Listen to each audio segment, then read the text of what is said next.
So some people have never traveled out of the state, much less the country. The planning part of that, it can be kind of scary. This is Daryl And Aaron on Travel with D&E.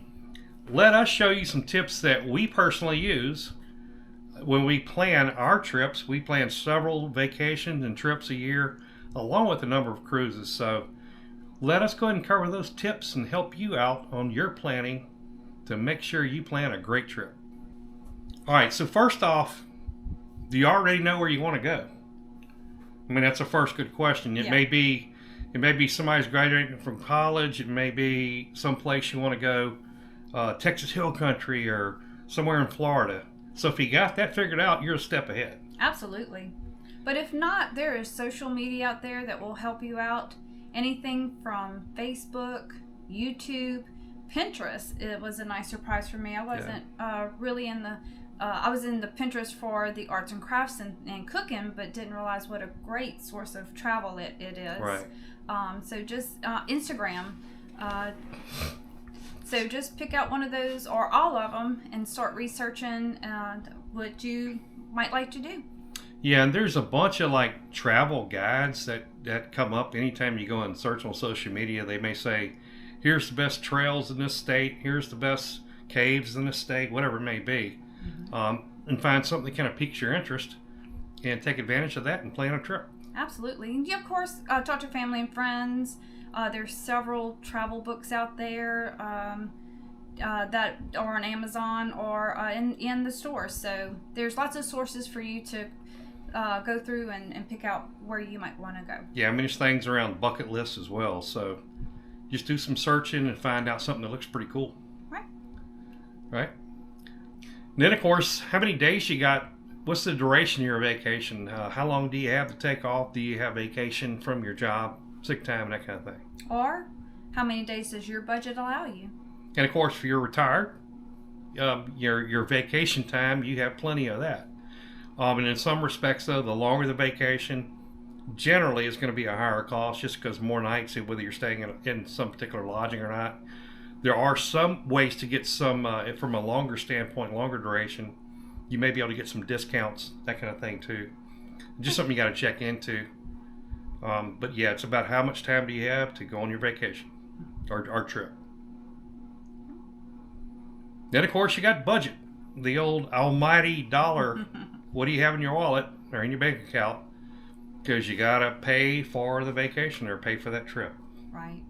So, traveling in the U.S. and abroad, there's always what's called shoulder season or the off season. That's the time that will be the most budget friendly. So maybe if the weather isn't really good during that time, or maybe not a holiday, those are your budget friendly times. Right, and it depends upon where you want to travel in the world, of course. You're depending upon if you're like in North America, if you want to travel to Canada or up north. That's going to be in the more winter season would be your shoulder season, right? So there's opportunities to take depending upon the weather, and that kind of controls. If you have a shoulder season, it's generally going to be less expensive. Also, budget-friendly ways to travel close to home. Maybe it's just for the weekend. You can just drive a couple hours, get to where you're going, or a day. But sometimes those weekend trips are a little bit more budget-friendly than the longer ones. Right, and you may work 4 10s versus 5 8s, whatever the case may be. You may have a 3-day weekend, or every other 3-day weekend. Every other week you have a 3-day weekend. And there's those opportunities to take some day trips as well. We like to do that.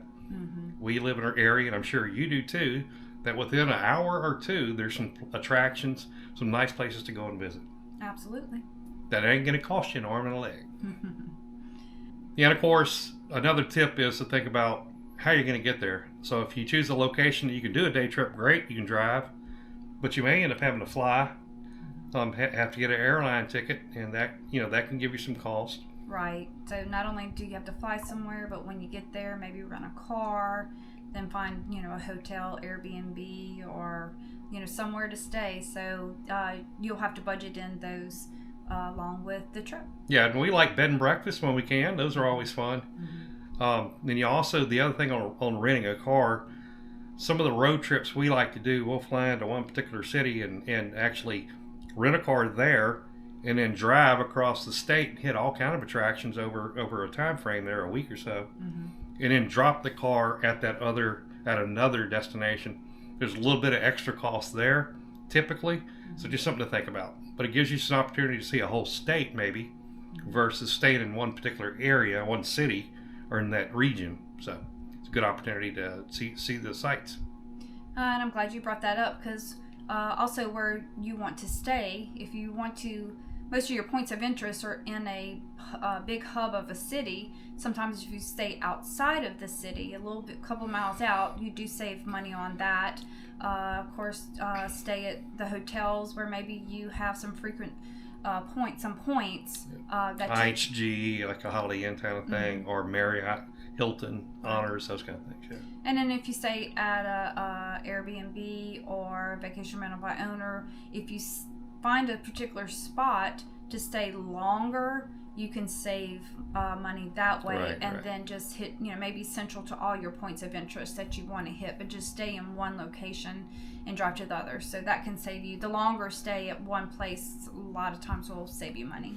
Yeah, and deciding where you stay can have an effect on the cost that you're going to have with eating, basically having meals. Yeah. If you eat out for breakfast, for lunch, and for dinner, obviously that's going to cost you more than maybe getting a room at a place like a Residence Inn or somewhere else that has a mini kitchen or a kitchen suite kind of involved with the room. Then in that case, they have a refrigerator. You can go and buy whatever you want for breakfast, lunch, meat, and then maybe only go out to eat at lunch or at dinner each day, which kind of saves you a heck of a lot of money doing it that way. Absolutely. Especially if you got kids. If you got a bunch of people, that is a better way to go from a cost standpoint. Absolutely. And of course, the points of interest, attractions that you go to, you got to make sure a lot of those will have a fee to get into the site. If it's a national park, those kind of things, there's a cost typically. And then any other place you go to. Right. So space it out. There are quite a few free attractions or activities you can do along the way. So when you're looking at your points of interest where you're going to, maybe pick a few that do have a cost or high cost, and then a few with a very low cost or that are actually free. Yeah, and we actually like to kind of freelance when we're doing our road trips. It's kind of, we know these couple of places we have to go to, and then as we're driving, you see something looks cool, hey, let's pull off over there.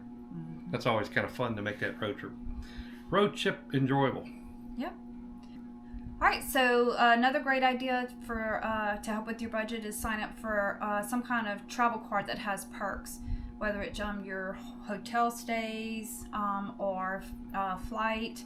That it does help out with your budget, and then you can pay cash or credit card for other things. Like the travel card that we have, the Chase Sapphire Reserve, it has a lot of different benefits that it's built for travel, people who enjoy traveling. You get things like TSA pre-entry that's paid for. You get it depends upon the card and the annual fee, but like this particular card, we get $350 worth of travel expenses period that are rebated or refunded. So that's an opportunity to be able to take advantage of some of these trips you're making to build points up that you can then use to get a free night or a free airfare, those kind of things. So keep that in mind. I'll put a link down below for the Chase Sapphire Reserve, but there are other cards as well that offer similar types of benefits. All right, and then planning around meals, the one thing to think about is, do you stay in a place that has a kitchenette? If you do that, then maybe you have to eat out once a day. Right. You have breakfast maybe and lunch, and then go out for dinner, that kind of thing. It'll save you a few dollars there. What's the other options? Find a hotel that offers a free breakfast.